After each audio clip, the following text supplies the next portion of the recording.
এবার মাধ্যমিকের পরীক্ষাও চলছে আপনারা জানেন। সেই হিসাবে মোটামুটি 12টার মধ্যেই আমাদের 11:30 থেকে 12টাতেই জালসা মনে হয় শেষ হয়ে যাবে। সেই জন্য আপনাদের বলছি খুব তাড়াতাড়ি কালিসংগ্রা মসজিদের জন্য দিবেন।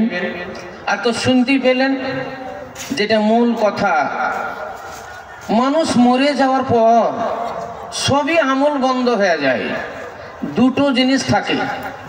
হাদিসে 3টে লেখা আছে কিন্তু দেখতে গেলে দুটো হয়ে যায়, একটা হলো দান আর একটা দোয়া। এছাড়া আর কিছুই কবরে পৌঁছাই না। তাও এই দুটো না পৌঁছারই কথা। বলেন তো মরে গেল তো সবই শেষ হয়ে যাওয়া উচিত, কিন্তু দান আর দোয়া এটা মরে যাওয়ার পর কেমন করে কবরে পৌঁছায়, এটাও বন্ধ হয়ে যাওয়ার কথা হিসাব অনুযায়ী। কিন্তু এটা আল্লাহর রহমত। আল্লাহ বলছেন তুই দুনিয়াতে অনেক সম্পদ রেখে গেলি, তুই ভুল করলি, কিছুই তো দিয়া গেলি না। তো যাক, তোর বংশাবলী যদি ভালো হয়, সন্তান সন্ততি যদি ভালো হয়, বউ বিটি যদি ভালো হয়, তো তোর জন্য তারা যদি কিছু পাঠাই, সেই জন্য একটা রাস্তা আমি খুলে রাখলাম, যা তোরই দিবে, তোর ওদের নয়। তুমি জমি রেখে গেলে ওই জমি থেকেই দিবে, তুমি কিছু সম্পদ রেখে গেলে ওতে থেকেই দিবে, ওটা বাদ যাবে না। সেই জন্য আপনাদেরকে বলছি, মানুষ মরে যাওয়ার পর কবরে এইটাই যাবে, একটা দান আর একটা দোয়া। যে দোয়া করবেন আপনি ওটা, আর যেটা নামে দিবেন ওটাই। সেই জন্য আপনারা ভক্তি সহকারে মসজিদের জন্য দানটা দিবেন। ইনশাল্লাহ মুসাফিরে হালাতে দোয়া দিব। আসছি বাড়ি থেকেই, কিন্তু জালসা ফাঁকা নাই। এখন এক নাগাড়ে 11 দিন করবো, 11 জালসা করবার বাড়ি চলে যাব, করবার বাড়ি চলে যাব। কারণ আমি দূরে জালসা তো বাদ দিয়ে দিচ্ছি, আপনারা জানেন। আর নদিয়ার মধ্যে আমার ঘোরাফেরা একটু বেশি। এবছরে এই এলাকাতে সব জায়গাতে আমার নাম আছে, খালি আপনাদের এই মিল্লি মিশনে এবার হয়নি। ওদের জন্য একটা ডেট আমি রেখেছিলাম, কিন্তু ওরা বললো না বলে অন্য জায়গায় ফারাক্কাতে দিয়ে দিয়েছি। তো সেই জন্য মশাল্লাহ যে বললেন কালকে হবে নাগাদি, পরশু দিন আবার বীরকুমারী, তারপরের দিন আবার এই আপনার কোথায়, হ্যাঁ ওই এতে রাধাকান্তপুর না এখানে কোথায় কি আছে, এই দিকে সবই কারণে ঘোরাফেরা করছি। তো সেই জন্য বলছে একটু দোয়া দিব মুসাফিরি হালাতে। ভাই আপনারা ভক্তি সহকারে দানগুলা দিবেন, যে উদ্দেশ্যে আপনারা দিচ্ছেন সেটা জানে আল্লাহ পূরণ করে দেয়। আমি জালসা এবার শুরু করব। আমি বক্তব্য কিন্তু এখনো শুরু করিনি, খালি আপনাদের 2-4 কথা বললাম। আর এরকম আল্লাহ কোরআন শরীফও বলেছেন, হ্যাঁ হাদিস আল্লাহ নবী বলেছেন, আগে 2-4 কথা বলার পর বক্তব্য শুরু হয়, এটাও নিয়ম আছে হাদিসে। তো এবার আমি আরম্ভ করব। মা বোনেদেরকে দেখলাম রাস্তাঘাটে খুব ভিড়, আপনারা এসে প্যান্ডেলে বসেন। যুবক ছেলেরা তোমরাও এসে প্যান্ডেলে বসো। পাপের শেষ নাই, পাপের শেষ নাই। কুছ নেকি কিজিয়ে, কিছু নেকি করেন, নেকি করেন। নামাজ ছাড়া কোনো উপায় নাই, কথাটা বেশক সত্য। কিন্তু কথা হলো শুধু নামাজ পড়েও জান্নাত পাওয়া যাবে না, এটাও ভালো করে জেনে নেন। নামাজ পড়লে জান্নাতে চলে যাবে তাও ভুল, আর নামাজ না পড়ে যে জান্নাতে যাবে এটাও ভুল। নামাজ না পড়েও জান্নাতে যেতে পারবে না, আর নামাজ পড়েও জান্নাতে যেতে পারবে না। নামাজও পড়তে হবে, আরো আংশিক যা কিছু আছে আইন ও হাকাম আপনাকে সব মানতে হবে, তবেই আপনি যেতে পারবেন। খাবেন ভালো, কোন জিনিসটা দুনিয়াতে ভালো আছে বলেন তো? আমরা তো মুসলমানের তো গরুর গোশ খাই, এটাই তো ভালো। তো গরুর গোশ আপনি এমনি কাঁচা খান তো দেখি কেমন লাগছে? ওকে মজা করে এত টেস্ট করে রান্না বান্না, তেল জিরে হলদি মরিচ আদা রসুন সব দিয়ে কেন খাচ্ছেন? সব দিয়ে তো টেস্ট। আচ্ছা পোলাওয়ে কি থাকে? পোলাও তো ওই তো চাইলেই থাকে, তো শুধু চাইল খান।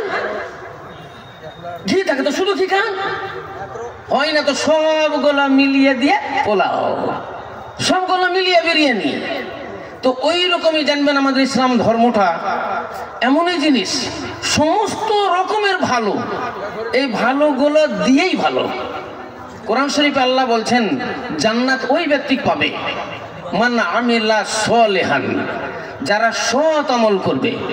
তাহলে সৎ আমলের মধ্যে যত জিনিস আছে আপনাকে সব করতে হবে, তবেই আপনি জান্নাত পাবেন।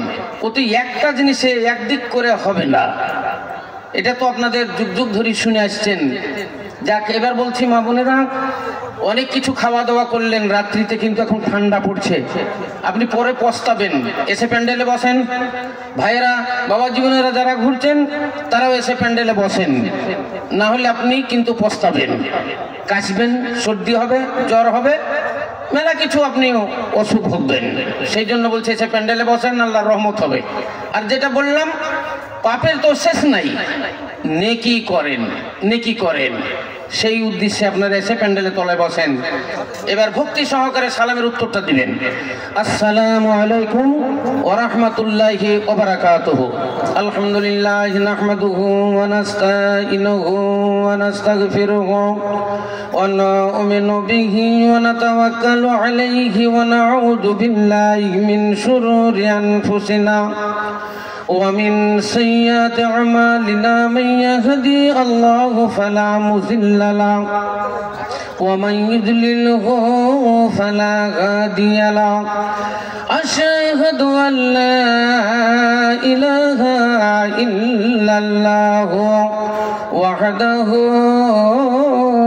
لا شريك له وأشهد أن محمدا عبده ورسوله أرسله بالحق بشيرا ونذيرا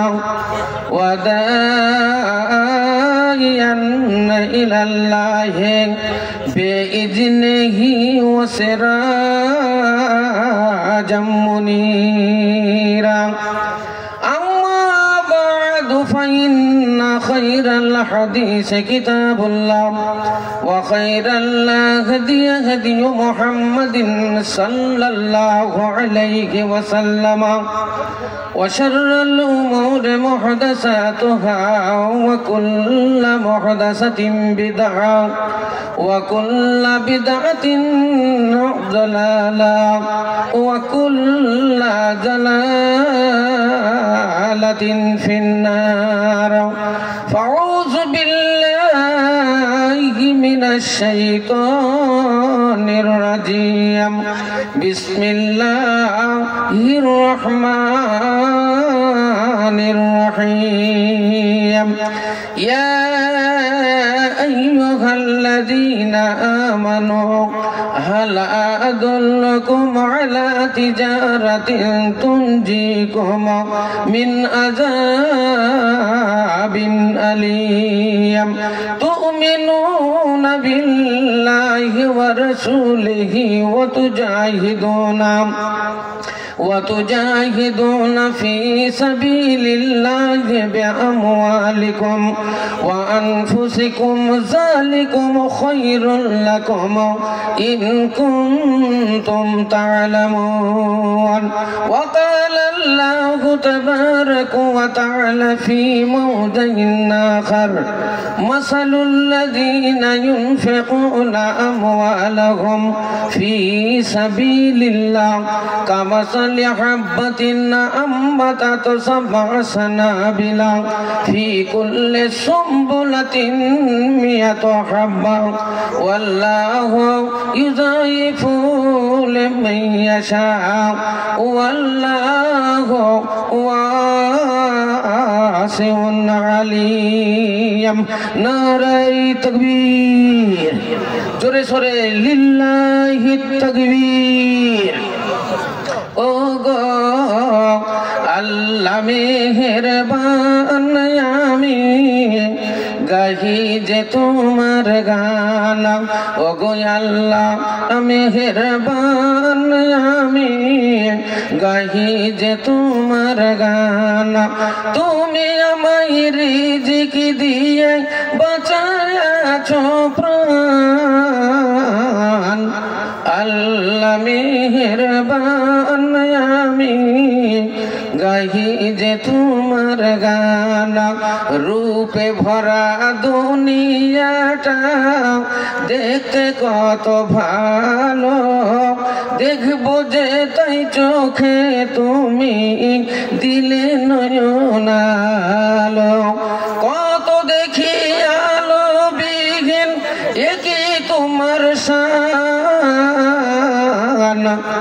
আল্লাহ মেহেরবান আমি গাহি যে তোমার গান, ওগো আল্লাহ মেহেরবান আমি গাহি যে তোমার গান। কার আদেশে দিন চলে যায় আধার নামে রাতে, কত যে শক্তি লুকায়ে রেখেছ তোমার নিপুণ দুই হাতে। মহাবিশ্বের চালক তুমি, উড়ুক তোমার জয় নিশান। আল্লাহ মেহেরবান আমি গাহি যে তোমার গান, ওগো আল্লাহ মেহেরবান আমি গাহি যে তোমার গান। ভাইরা আমার, খুব তাড়াতাড়ি শুরু করলাম আজ। আল্লাহ রাব্বুল আলামিনের নবী বলেন, তিনজনের দোয়া আল্লাহর দরবারে কবুল হয়। এক নম্বর হলো মাতা পিতা ছেলেদের জন্য যা দোয়া দেয় আল্লাহর দরবারে কবুল হয়ে যায়। দুই নম্বরে মুসাফির আল্লাহর কাছে যে দোয়া করে দোয়াটা আল্লাহর দরবারে কবুল হয়। তিন নম্বর হলো মজলুম, যার উপরে অত্যাচার করা হয়েছে, সে কিন্তু দুর্বল, তার মোকাবেলা করতে পারে না, প্রতিশোধ নিতে পারে না। দুর্বল যখন আল্লাহকে সঁপে দেয়, আল্লাহকে বললে আল্লাহ আমার আর ক্ষমতা নাই, আমার উপরে বড় অত্যাচার হলো, বড় জুলুম হলো, আমাকেও ধরে মারলো, আমার বউকে ধরে মারলো, আমার ছেলে পিলেকে ধরে মারলো, জোর জবরদস্তি আমার জমির আইল ভাঙলো, জোর জবরদস্তি জমি দখল করলো, জোর জবরদস্তি গাছ কাটলো, জোর জবরদস্তি আমার এটা ছিনতাই করে নিল। আল্লাহ আমার ক্ষমতা নাই ওর মোকাবেলা করার, আমি তোমাকে সঁপে দিলাম, আল্লাহ তুমি এর বিচার করিও। যখন সে বিচার আল্লাহকে দিয়ে দেয়, আল্লাহ বলছেন বান্দা ওই বিচারটা করতে আমি বাধ্য হয়ে যাই। জোরে সোরে বলেন একবার সুবহানাল্লাহ। মেলা লোক বলে না এরকম, যারা দুর্বল তারা বলে আর কি করবো, যা সঁপে দিলাম আল্লাহ তোকে। তা আল্লাহকে যদি সঁপে দেওয়া হয়, আল্লাহ বলছেন বান্দা যখন আমাকে সঁপে দেয় তখন আর বিচারটা করতে আমি বাধ্য হইয়া যাই। কিন্তু আল্লাহ বলছেন আমি তাড়াতাড়ি বিচার করি না, আমি ওকে বুঝার জন্য সময় দিই, ওকে চিন্তা করার জন্য সময় দিই। সময়টা এই জন্যই দিই, বড় যখন আমি যখন বিচার সালিশ করি, আমি যখন বিচার আরম্ভ করি তখন আমার বিচার বড় কঠিন হইয়া যায়। সেই জন্য ওকে আমি টাইম দিই যে ওই লোকটি জালেম, ওর কাছে গিয়ে ক্ষমা প্রার্থনা করে কিনা। ওকে টাইম দি, ভাই আমি ভুল করেছি, তোমাকে ধরে অন্যায় করে মেরেছি, আমাকে ক্ষমা করে দাও। তোমার ওই জমিটার উপরে বর্গা করেছি, ভাই আমি ফেরত দিয়ে দিলাম, তোমার বর্গাটা আমি উঠিয়ে নিলাম, আমাকে মাফ করে দাও। তোমার বউ বিটিকে মেরেছি, গালাগালি করেছি, আমাকে ক্ষমা করে দাও। এই রকম ক্ষমা প্রার্থনা করে কিনা, এই জন্য আল্লাহ ওকে টাইম দেয়। এই টাইমটা দিতে দিতে হয়তো 8 দিন গুজরে গেল, কারো 1 মাস চলে গেল, কারো 6 মাস চলে গেল, কারো 9 মাস চলে গেল, বছর চলে গেল। দেখা গেল যে ক্ষমা প্রার্থনা করলো না, অহংকারের বেড়েই চললো, অহংকার বেড়েই চললো, এর জুলুম অত্যাচার বেড়েই চললো। আল্লাহ বলেন তখন আমি তাকে পাকড়াও করি, আর এমন পাকড়াও করি আর রেহাই থাকে না, আর রেহাই থাকে না। তখন ওই ডুমনিতে পড়ে থাকে কোন ড্রেনের উপরে, না হয় কোন ওই আঁকের জমিতে উল্টে পড়ে থাকে, আর না হয় অ্যাক্সিডেন্ট হয়ে যায় যে চিটপটাং হয়ে একবার রোডের মাঝখানে পড়ে থাকে, ওর অস্তিত্বই হারিয়ে যায়, বিশাল ক্ষতিগ্রস্ত হয়, হয় পা ভেঙে যায়, না হয় মরে যায়, না হয়তো তার বিশাল একটা অঙ্কের কিছু টাকা ক্ষতি হয়ে যায়, সম্পদের ক্ষতি হইয়া যায়।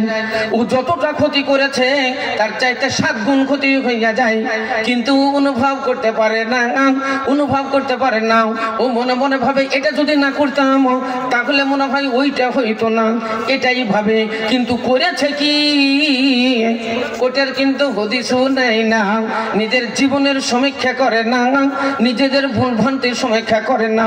বুখারী শরীফের হাদিস, আল্লাহ নবী বর্ণনা দিলেন, তুমি যখন বাড়ি থেকে বের হবে, বের হতে গিয়ে যদি একটা উঝুট লেগে যায়, উঝুট লেগে যে যদি তোমার বুড়ো আঙুলের খুনিটা উধড়ে যায়, নখটা উধড়ে যায়, দড় করে রক্ত পড়ে, আমরা কি বলি? যেমন উঝুট লেগে যায় আমরা জোরে সোরে বলি উহ মা গে, ও মা, উফ, এটাই বলি। কিন্তু হাদিসে কি লেখা আছে? আপনাকে বলতে হবে উহ ইন্না লিল্লাহি ওয়া ইন্না ইলাইহি রাজিউন। এই দোয়াটা বলতে হবে। দোয়াটা বলার পর ওই জায়গা থেকে একটু সরে যেতে হবে। সরে গিয়ে আপনাকে মনে মনে চিন্তা করতে হবে, এই উঝুটটা আমাকে লাগলো কেন? আপনাকে উদাহরণ বর্ণনা দিচ্ছি, বড় বড় ঘটনা হবে, আপনি সমীক্ষা করবেন। আপনাকে ছোট্ট একটা উদাহরণ দিলাম, এইটাই আপনি বুঝালেন। আকেল মন্দ্রা ইশারা কাফি।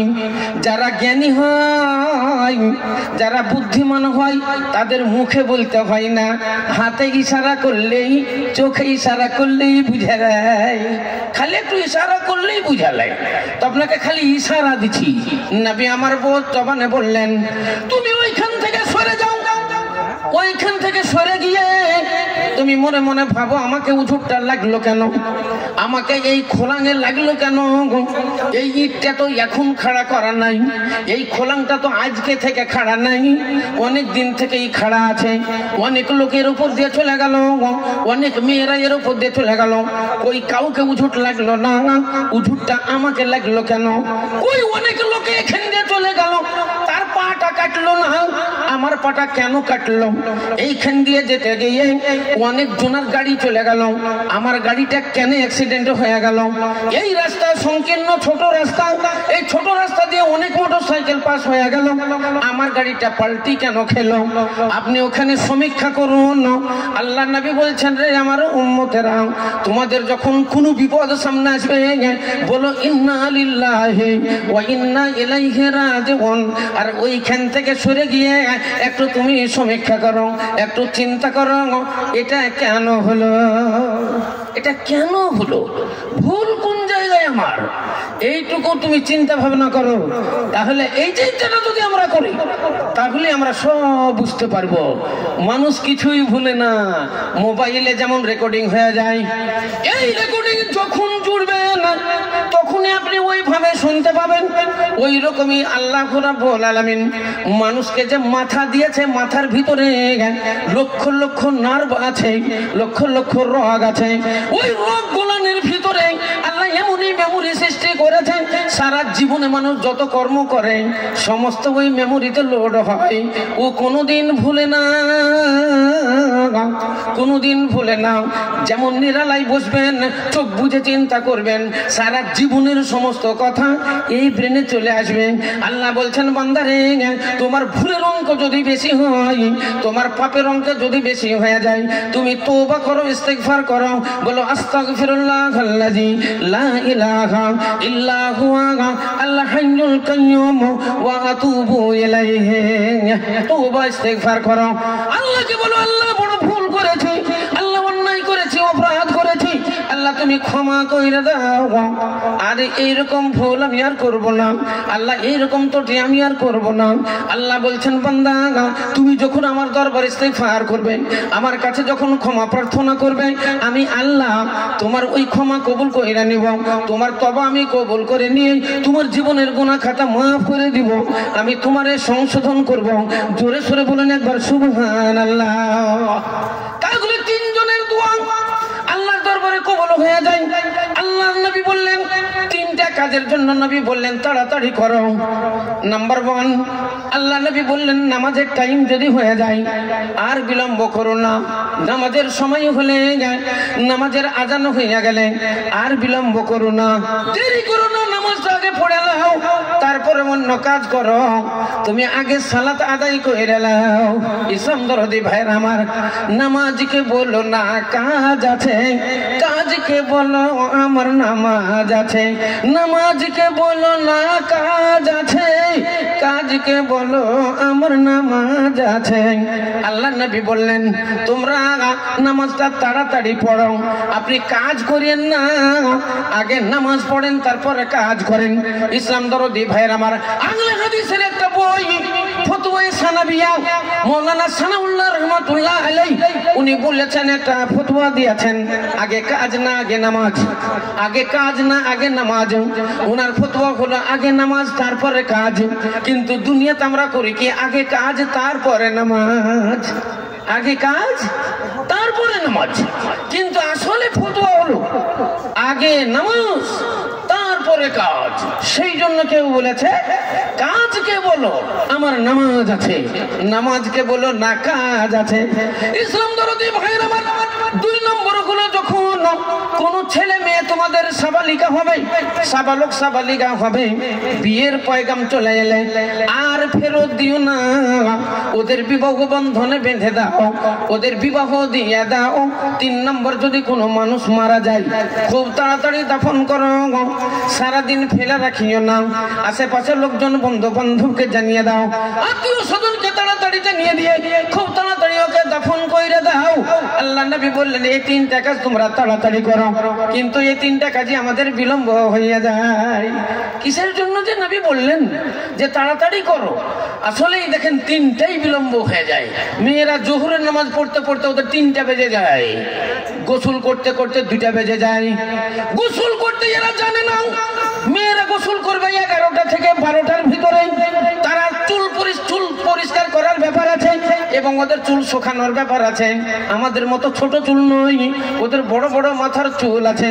এমন মেয়ে আছে তাদের চুল এই হাঁটুর উপরে পড়ে এবং টানলে পাটের লটের মতো বাইরে চলে যায়, রবাটের মতো বাড়ে। তাহলে বোঝা গেল এই চুলের জন্য শুকানোর টাইমের দরকার। তাহলে তোমাকে 11টা থেকে 12টার মধ্যেই তোমাকে গোসল করতে হবে। গোসল করার পরে তোমাকে যেমনই 12:15টায় আজানো হবে, 12:30টার মধ্যে নামাজটা কমপ্লিট করতে হবে। আল্লাহ নবী বললেন নামাজের টাইম হলে তোমাকে তাড়াতাড়ি নামাজ পড়তে হবে। আর যদি কেউ মারা যায় তাড়াতাড়ি একে দাফন করতে হবে। কিন্তু আমাদের 3টাই বিলম্ব হয়ে যায়। মেয়েরা নামাজ পড়তে পড়তে জোহরের নামাজ আসরে নিয়ে যায়, আমরাও জোহরের নামাজ আসরে নিয়ে যাই, আসরটা মাগরিবের আগে চলে যায়। ইসলাম দরদি ভাইরা আমার, মানুষ মারা গেল সন্ধ্যা 5টাতে, সারা রাত চলে গেল, আবার তারপরের দিন জোহরের পর জানাজা হবে। এই করতে করতে ফালানা আসছে, ছেলেটা দিল্লি থেকে আসছে, জামাই বাড়ি বোম্বাই থেকে আসছে, জামাই বাবু চলে আসছে চেন্নাই থেকে। এই করতে করতে 5টার মরা আগের দিন, তারপরের দিন সন্ধ্যা 5টায় জানাজা হচ্ছে। আল্লাহু আকবার। 14 ঘন্টা 15 ঘন্টা, কারো 20 ঘন্টা পার হয়ে চলে যাচ্ছে।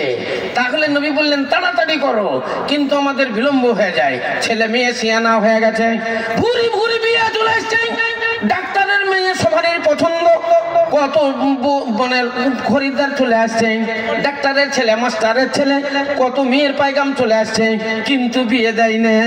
এরা বলছে নিজের পায়ে দাঁড়াক, ছেলে নিজের পায়ে দাঁড়াক তারপরে বিয়ে দিব, মেয়ে নিজের পায়ে দাঁড়াক তারপরে বিয়ে দিব।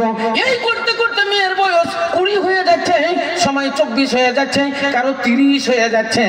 ইসলাম দরদি ভাইরা মারা, আল্লাহ নবী বললেন তাড়াতাড়ি করো, কিন্তু আমাদের বিলম্ব হয়ে যায়। হাদিসের মধ্যে লেখা আছে রোজ হাসরের দিন 3টা কাজ সর্বপ্রথম হবে। ভালো করে মনে রাখেন না, 3টা কাজ সর্বপ্রথম হবে। সর্বপ্রথমের ভিতরে নাম্বার 1, 1 নম্বর, যখন মানুষের রোজ হাসর হবে, আল্লাহ রাব্বুল আলামিন জিজ্ঞাসা করবেন।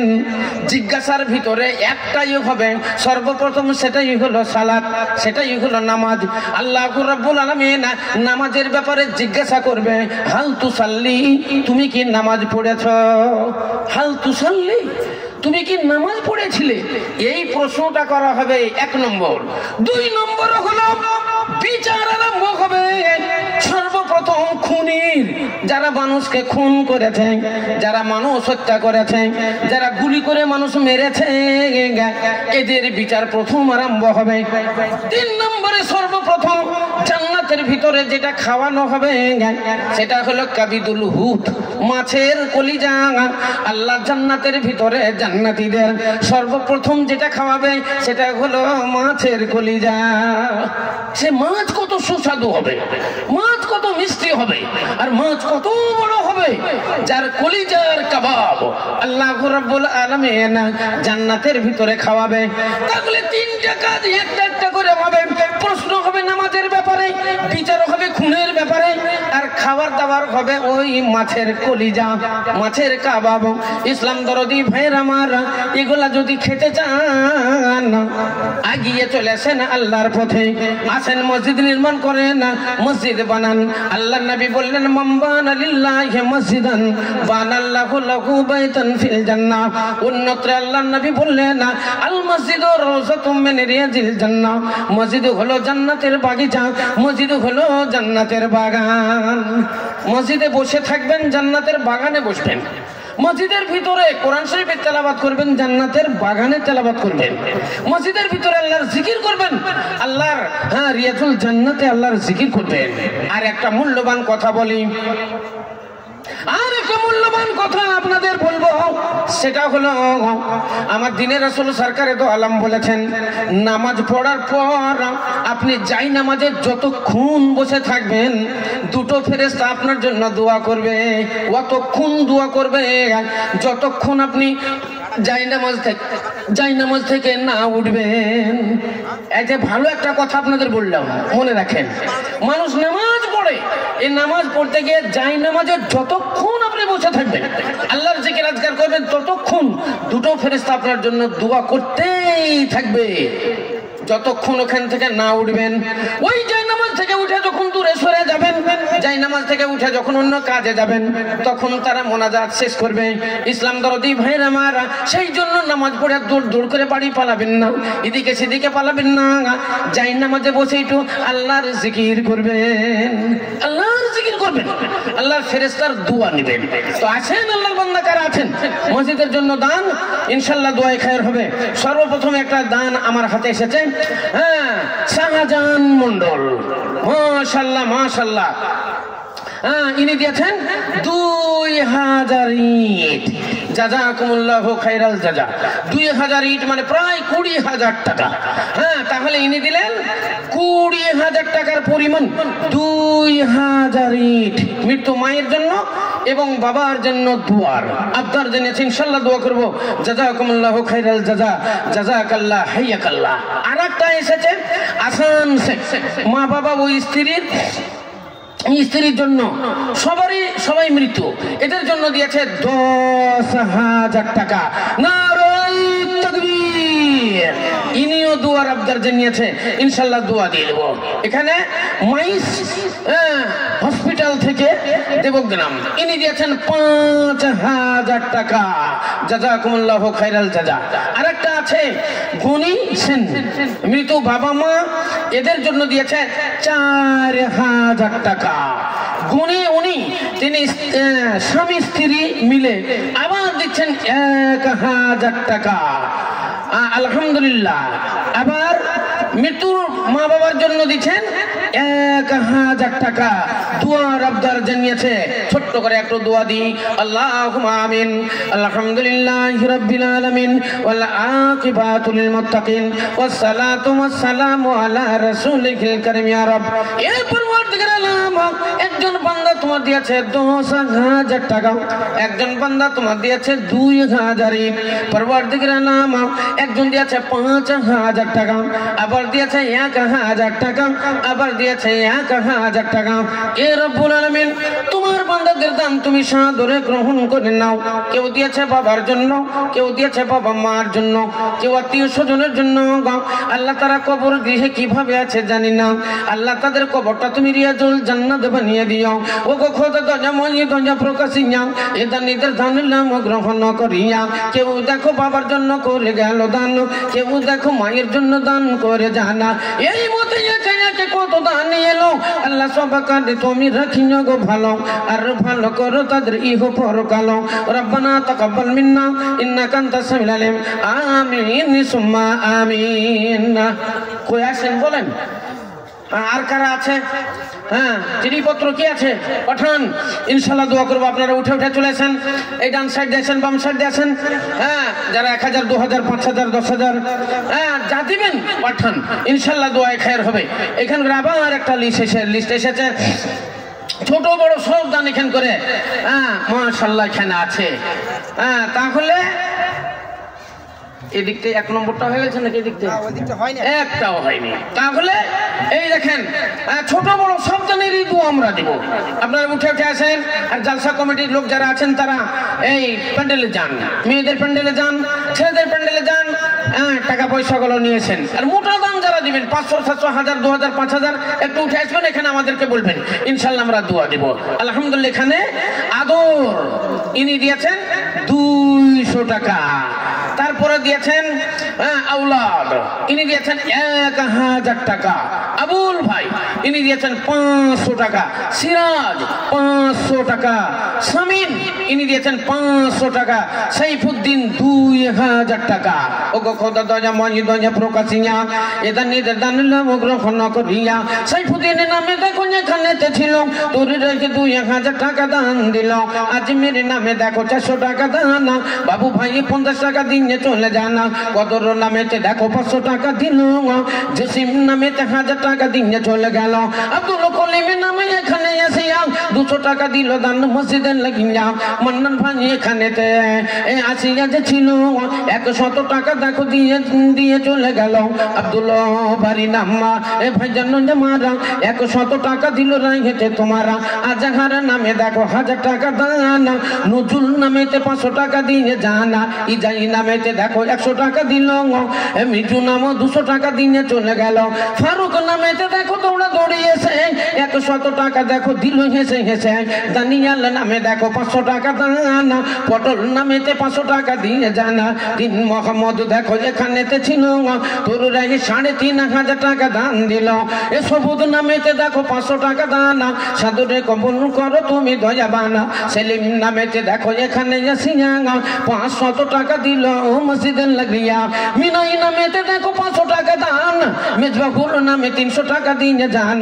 সবুর নামেতে দেখো মিতা আমার ছিল তোর রাগে 300 টাকা দান দিল। ভোলা নামে 100 টাকা দান দিল। শফিকুল 500 টাকা দিয়ে চলে গেল। হুমায়ুনের মাথা দেখো পর্দার আড়াল হতে 500 টাকা দিল মসজিদ বানাতে।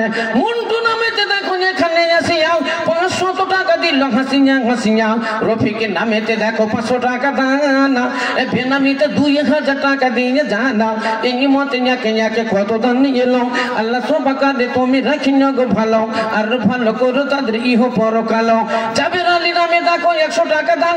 হাবি নামে 500 টাকা দিয়ে চলে জানা। আশা করল নামে দেখো 500 টাকা দিল। আলামিন নামে 1000 টাকা দিয়ে গেল। বিক্রমপুর হতে ভাটা, বিক্রমপুরে দেখো 1 ভাটা ছিল তোর রাখে 2100 টাকা দান দিল। এ বিহারি ভাই এখানেতে 100 টাকা দান। সাদরে গ্রহণ করো তুমি দয়াবানা। জানবাসী নামে দেখো 500 টাকা দিল। ওলি ভাই 500 টাকা দিয়ে চলে গেল।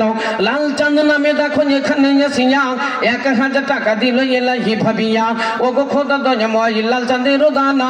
সাদরে গ্রহণ করো তুমি দয়াবানা। এই মতে একে কত দান এলো। আল্লাহ সবাকারে তুমি রাখিও গো ভালো। আর ভালো করো তাদের ইহ পরকালো। আল্লাহুম্মা আমিন। মাশাআল্লাহ। আছেন ভাই? আচ্ছা আচ্ছা আছেন। আর কারা আছেন? হ্যাঁ আপনাদের বলেছি যারা মোটা দান দেবেন এই সাইড দিয়ে আসেন। 500 টাকা দান, 1000 টাকা দান, 5000 টাকা দান, 10000 টাকা দান, 2000 ইট হয়েছে। আর কেউ যদি দেবার মতো থাকেন 1000 ইট, হ্যাঁ 1 টলি বালু, 1 টলি পাথর, একটা মোটা দান বলেন 20 ব্যাগ সিমেন্ট। আরে 1 ব্যাগ 2 ব্যাগ সিমেন্ট মেলা জনাই দিবে। একটা মোটা দান একজন বলেন 20 ব্যাগ সিমেন্ট।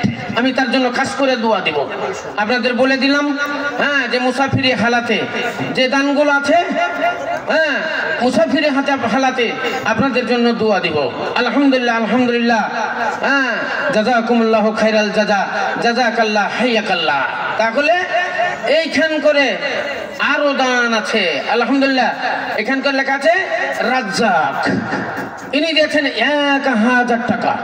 মাওলাদ ইনি দিলেন ১৫০০ টাকা, খুকন ২০০০ টাকা, মখলেস ২০০০ টাকা।